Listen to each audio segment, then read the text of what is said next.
உங்க வாழ்க்கையை மாற்றிய முதல் வேதாகம பாடம் அது எங்கே தொடங்கியது தெரியுமா?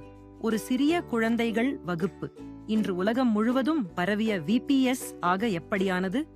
1894 அமெரிக்காவில் விர்ஜினியா சிங்கிள் ஹவுஸ் குழந்தைகளுக்கான டெய்லி பைபிள் ஸ்கூல் தொடங்கினார். அதுவே விபிஎஸ்என் ஆரம்பம்.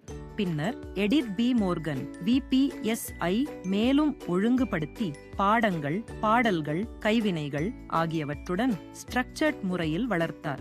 இந்த முறையை கிறிஸ்தவ மிஷனரிகள் உலகம் முழுவதும் கொண்டு சென்றார்கள். இந்தியாவில், குறிப்பாக தமிழ்நாட்டில் ஏமி கார்மைக்கேல் போன்ற மிஷனரிகள் குழந்தைகளுக்கான சேவையை வளர்த்தார்கள்.